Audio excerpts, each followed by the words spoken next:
మీకే ఇంకో question. So, ఈ ప్రమోషన్‌లో నిహారిక గారు మీకు షాక్‌ల మీద షాక్‌లు, సర్ప్రైజ్‌లు ఇస్తున్నారు. యాహ్! సో, రామ్ చరణ్ గారొచ్చారు, పవన్ కళ్యాణ్ గారు మొన్న ఒక ఈవెంట్‌కొచ్చారు. సో, రామ్ చరణ్ గారు సడెన్‌గా రావడం మీ అందరికి ఎలాంటి ఫీలింగ్ వచ్చింది? ఆహ్, ఈవిడ యాక్చువల్లీ ప్రీ రిలీజ్ అయిపోయింది సార్. ప్రీ రిలీజ్ అయిపోయి జస్ట్ మేము బయలుదేరుతూ ఇంకా ప్రమోషన్ గ్రూప్‌లో ఈ డిస్కషన్ జరుగుతున్నాయి. ఏంటి, ఏంటి అన్నట్టు సడెన్‌గా ఆవిడ అప్పుడు కాల్ చేశారనమాట. ఇలా చరణ్ అన్న చిన్న వీడియో ఇస్తా అన్నారు. రేపు వెళ్తున్నాం అంటే, ఊరుకోండి నేను నిద్ర మత్తులో ఉన్నాను. మీరు నాకు ఇవన్నీ చెప్పకండి ఊరికే అని. నేను ఇంకా ఆవిడ ప్రాంక్ చేస్తున్నారనుకున్నా. బికాజ్ ఫస్ట్‌లీ ఆయనకి ఇంజ్యూరీ అయింది సార్. ఇంజ్యూరీ అయిన తర్వాత మేము ఎలా ఎక్స్‌పెక్ట్ చేస్తాం. సెకండ్ ఇంజ్యూరీ తర్వాత ఆయన షూట్‌కెళ్తున్నారు. సో, వాటన్నిటి మధ్యలో how can he give us time. అసలు ఎక్కడుంది ఆయన దగ్గర టైం అని. సో, ఫస్ట్ నేను నమ్మలేదు. దాని తర్వాత ఉండు బాబు నేను చెప్తాను చెప్పి ఇమ్మీడియేట్ చెప్తే దెన్ ఆ నైట్ నిద్ర పట్టలేదు సార్. మళ్ళీ నిన్న నైట్ నిద్ర పట్టలేదు సార్. అంటే ఈరోజు ప్రీమియర్స్ ఆ రోజు చరణ్ కలుస్తున్నామని. నిహారిక గారు, సో మీ ప్రొడక్షన్ పరంగా మీ ఫ్యామిలీ ఇన్వాల్వ్మెంట్ ఎంత? మీ నాగబాబు గారు కానీ, మీ వరుణ్ తేజ్ గారు కానీ, వాళ్ళ ఇన్వాల్వ్మెంట్ ఎంత? మీ సక్సెస్ని నాగబాబు గారు ఏం చెప్తుంటారు? ఎందుకంటే వాళ్ళు స్ట్రగుల్ అయ్యారు, మీరు సక్సెస్ అవుతున్నారు. సపోర్ట్ వైజ్ ఇన్వాల్వ్మెంట్ చాలా ఉంటుందండి. కానీ ఏం చేయాలి, ఎలా చేయాలి అనేది అసలు నా నా డెసిషన్ మేకింగ్‌ని బాగా నమ్ముతారు. ఎందుకంటే చూసున్నారు ఫస్ట్ సినిమా. అంటే మాట్లాడేటప్పుడు కూడా నీకు తెలుసు నువ్వు ఏం చేస్తున్నావు అన్నట్టే మాట్లాడారు ఇంట్లో. సో, అది వాళ్ళు నన్ను ఇంత నమ్ముతున్నారంటే నాకు ఆ కాన్ఫిడెన్స్ ఇంకా రెస్పాన్సిబిలిటీ ఇంకా ఎక్కువ ఉంటుంది. సో, ఆ స్పేస్ నుంచి నేను ఆపరేట్ చేస్తాను యాస్ ఎ ప్రొడ్యూసర్. నాన్న చాలా happy. He is obviously very happy మా సక్సెస్ చూసి.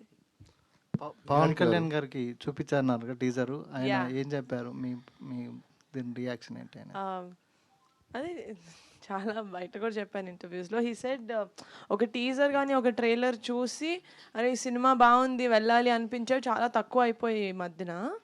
మీ టీజర్ చూసే అది చాలా కాన్సెప్టే కొంచెం కొత్తగా ఉంది కొంచెం మన సినిమాల్లో. అంటే హారర్ కాదు, అలా అని ఫుల్ థ్రిల్లర్ కూడా కాదు, కామెడీ ఇంకా హారర్ ఇంకా ఫ్యాంటసీ చాలా మంచిగా బ్లెండ్ చేసినట్టు కనపడింది. Looks very inviting. థియేటర్స్కి చాలా ఇన్వైట్ చేస్తున్నట్టు అనిపిస్తుంది. And it looks like a family film, family entertainer లాగా ఉండింది అన్నారు. అప్పుడు చెప్పా బాబాయ్ అది ఫ్యామిలీ ఎంటర్టైనరే బాబాయ్ అని. నిహారిక గారు, కమిటీ కుర్రోలతో పోల్చుకుంటే ఇది డెఫినెట్గా కొంచెం పెద్ద బడ్జెట్ సినిమానే రాకాస అనేది. అంటే రెగ్యులర్గా ఒక ప్రొడ్యూస్ చేసే సినిమాలప్పుడు బడ్జెట్ కంట్రోలింగ్ ఇలాంటివన్నీ ఉంటాయి కదా. మీకున్న ఎక్స్పీరియన్స్ ఎలాంటిది? అంటే ఈ సినిమా ఖర్చు విషయంలో కానీ బడ్జెట్ కంట్రోల్ విషయంలో కానీ, అంటే మీకు ఎక్స్పీరియన్స్ పర్సన్ మన్య రమేష్ గారు లాంటి ఎక్స్పీరియన్స్ పర్సన్ ఉండటం వల్ల మీకు ఈజీ అయిపోవచ్చు. సో మీ ఎక్స్పీరియన్స్ ఎలాంటిది? అంటే బడ్జెట్ అనుకున్న బడ్జెట్లోనే పూర్తి చేశారా, లేకపోతే అనుకున్న దానికంటే ఎక్కువ అయిపోయిందా బడ్జెట్? లేదండి, ఇట్స్ అనుకున్న బడ్జెట్లోనే ఫినిష్ చేసాం మోస్ట్ ఆఫ్ ఇట్. మాకు టైమే కొంచెం ఎక్కువ మిస్ మ్యాచ్ అయింది. ఎందుకంటే 16 రోజులు మేము షూట్ చేసిన 1 డేకి స్ట్రైక్ పడ్డం అనేది 16 రోజులు. నేను అప్పుడు కూడా ఎందుకు చాలా మొత్తుకున్నానంటే ఒక చిన్న సినిమా చేస్తున్నప్పుడు నేను ఎంత మెటిక్యులస్గా ఒక్కొక్కటి ప్లాన్ చేసుకుంటూ చేస్తున్నానో మాకు తెలుసు. అది 1 డే షూట్, అది కూడా సెట్ షూట్ అయిన వెంటనే ఇది అయింది. ఆ 16 డేస్ ప్రాబ్లమ్ అయింది. అదొక ఒక్కదాని వల్లే కాదు. 16 డేస్లో యాక్టర్స్ డేట్స్ ఉంటాయి. మీరు చూస్తున్నారు మాకు తనిఖీల్ బర్ని గారు, బ్రహ్మాజీ గారు, these are all actors who are doing multiple films. మేము డేట్స్ కూడా అడ్జస్ట్ చేసుకోవాలి, అదంతా ఉండింది కదా. తిను కూడా she was doing a film. ఎవరిది ఇవ్వలేదు అని చెప్పలేదు, అందరు ఇచ్చారు, కానీ అడ్జస్ట్ చేసుకోవాల్సింది. We put them in that spot. ఈ 16 రోజులది ఆ డామినోస్ లాగా వెళ్తూ ఉండింది. సో డేట్స్ వల్ల మాకు యూనో ఎక్కువ ప్లానింగ్, కొంచెం ఆ స్ట్రెస్ ఇది అయింది. కానీ ఎలా మేనేజ్ చేయాలి, ఎలా అకామిడేట్ చేయాలని బడ్జెట్ విషయంలో nothing. We were very happy. మేము ఎంతైతే అనుకున్నామో that much budget finish. Charan గారి దగ్గర నుంచి వచ్చిన కాంప్లిమెంట్స్ ఎలా? అంటే మీరు ప్రమోట్ చేసిన విధానం కానీ, ఈ సినిమా ఆయన ఎలాగో కొంచెం ప్రమోషనల్ కంటెంట్ చూశారు కదా చరణ్ గారు, రామ్ చరణ్. సో ఆయన మీకు ఇచ్చిన కాంప్లిమెంట్స్ ఎలాంటి కాంప్లిమెంట్స్ ఇచ్చారు? ఆల్రెడీ వరుణ్ తేజ్ గారితో నెక్స్ట్ సినిమా చేస్తున్నారు. నెక్స్ట్గా చరణ్ గారు అయినా మీ టార్గెట్ రామ్ చరణ్ గారు? టార్గెట్ అట్లేం లేదండి. అంటే నాకు తెలుసు చరణ్ అసలు సోషల్ మీడియా అస్సలు వాడు, చాలా చాలా తక్కువ. అంటే ఎలా వాడాలో కూడా తెలియదు కొన్ని యాక్చువల్లీ. అలాంటిది చరణ్ అన్న వచ్చి, యాక్చువల్లీ మేము పికిల్ బాల్ వీడియో చేసింది అది చరణ్ అన్నదే కోట్ అనమాట. So actually full video release అయితే అందులో ఉంటుంది. తనే ఒక 1 టైం వెళ్ళి ఉంటాడు. మేమే చాలా ఎక్కువసార్లు చేసాం. అయితే సో ఆ వీడియో నా దగ్గరకు వచ్చింది. మళ్ళీ చేశారు వీడియో ప్రమోషన్స్, వేరే వేరే మేము చేసిన ప్రమోషన్స్ అన్నీ. శ్రీను దగ్గరికి వెళ్ళి, ఏంటి శ్రీను స్టేజ్ మీద అందరూ స్నేక్ డాన్స్ ఒకలా చేస్తుంటే నువ్వు ఒకలాగా చేసావని.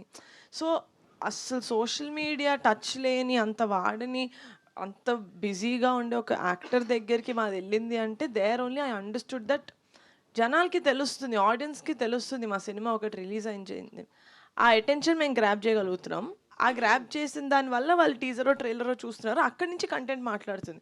సో చరణ్ చెప్పినప్పుడు నాకు అదొక వ్యాలిడేషన్ లాగా అనిపించింది, ఓకే మనం వెళ్తుంది, మనం అనుకుంది అవుతుంది అని. So the biggest compliment that he gave was, మీరు ప్రమోషన్స్ బాగా చేస్తున్నారు, మీ వీడియోలు బాగా అవుతున్నాయి కదా, మీరే చెప్పండి మరి పెద్ద డీల్ అవ్వట్లేదని అని. సో నిహారి సంతోష్ గారు గారు సంతోష్ గారు సంతోష్ వచ్చాడు. సారీ సారీ సంగీత్ గారు సంగీత్ గారు సంగీత్ చరణ్ అన్నది ఫుల్ వీడియో రిలీజ్ అవ్వని, ఎవరైనా నీ పేరు తప్పు చెప్తారు మనం తర్వాత. చెప్పండి సార్, నేను సంతోష్ గారికి మెసేజ్ పెట్టి చెప్పండి సార్.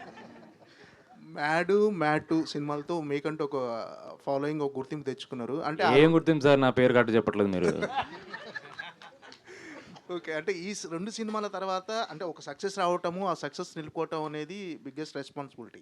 సో మీరు ఈ రెండు సినిమాల తర్వాత చాలా కథలు విని ఉంటారు. పర్టికులర్గా ఈ కథ ఒప్పుకుంటానికి, ఈ సినిమా చేయడానికి నిహారిక కొనిదెల గారు రీజనా, ఈ ప్రొడక్షన్లో చేయటం రీజనా, లేకపోతే కథ మీకు నచ్చి ఈ కథ ఒప్పుకుంటానికి మెయిన్ రీజన్ ఏంటి? అంటే అన్ని కథలు విని పర్టికులర్గా ఈ కథతో చూస్ చేసుకుంటాం రీజన్ ఏంటి? సార్ నా దగ్గరికి ఫస్ట్ కథ వచ్చినప్పటికీ ఇంకా నిహారిక గారు అసలు ఆవిడకి కథ ఉంది తెలియదు సార్. డైరెక్టర్ గారు ఫస్ట్ నాకు చెప్పారు. మ్యాడ్ స్క్వేర్ షూట్ జరిగేటప్పుడే నాకు మానస గారు కథ చెప్పారు సార్. సో నాకు లైన్ నచ్చిన వెంటనే ఫస్ట్ నేను వేరే కథలో ఉండడం ఆపేశాను సార్. ఎందుకంటే మనకి ఫస్ట్ ఒక ఎక్సైట్మెంట్ వచ్చినప్పుడు ఆ ఎక్సైట్మెంట్ మీద వెళ్ళిపోవాలి సార్. ఫస్ట్ నాకు చాలా కథలు విన్న తర్వాత ఈ కథ మీదగానే వెంటనే ఎక్సైట్మెంట్ వచ్చి జంప్ చేశాను కదా సార్.